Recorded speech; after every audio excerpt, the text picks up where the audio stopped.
Buenos días, gusto en saludarlos a todos.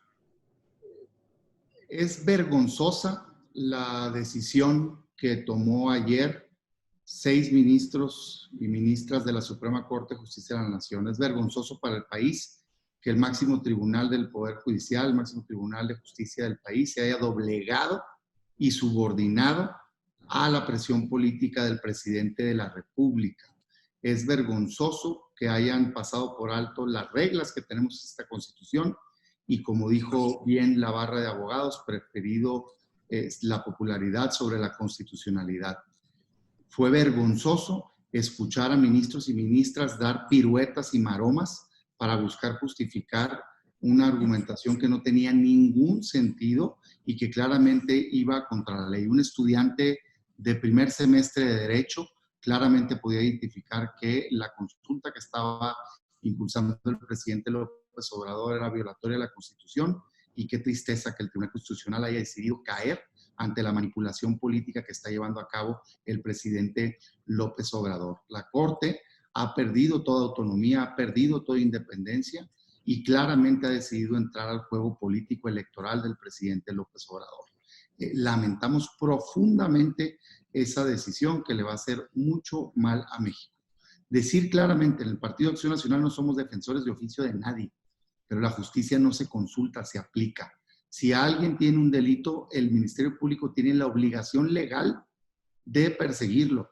No puede haber impunidad. Y si no existe un delito, entonces se debe dejar en paz a las personas. Tan era un absurdo el planteamiento que no tenía respuesta posible. ¿Qué pasaba si contestaban los ciudadanos que sí había que procesar expresidentes y no había pruebas?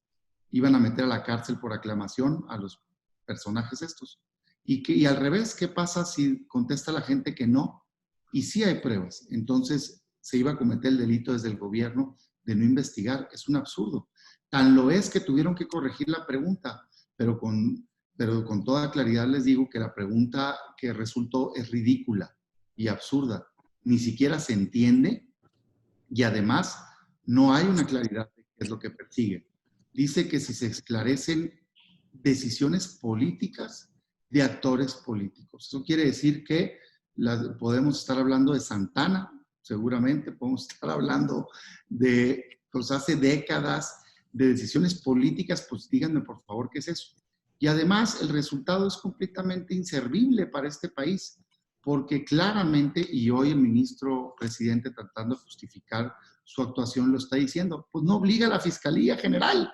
La Fiscalía General no está en la Constitución como un obligado de una consulta pública. La verdad de las cosas es que el presidente lo sabe bien y lo único que está buscando es usar políticamente esto, electoralmente. Y desgraciadamente, ministros y ministras le hicieron el trabajo. Qué vergüenza de justificación, lo escuchamos de inicio a final, qué vergüenza de decisión, qué vergüenza de mayoría de la Corte en este momento.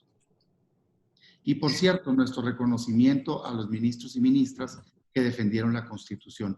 Hubo unas intervenciones brillantes y muy claras y contundentes, como la del ministro Lainez, como la de la ministra Piña y otras, en donde pues con toda claridad se señalaba pues lo absurdo de esta decisión que tomó la mayoría de los ministros y ministras de la Suprema Corte de Justicia de la Nación.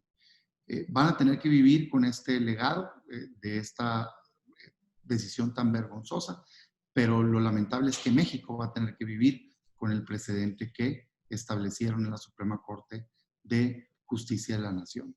Hoy, ¿qué sigue?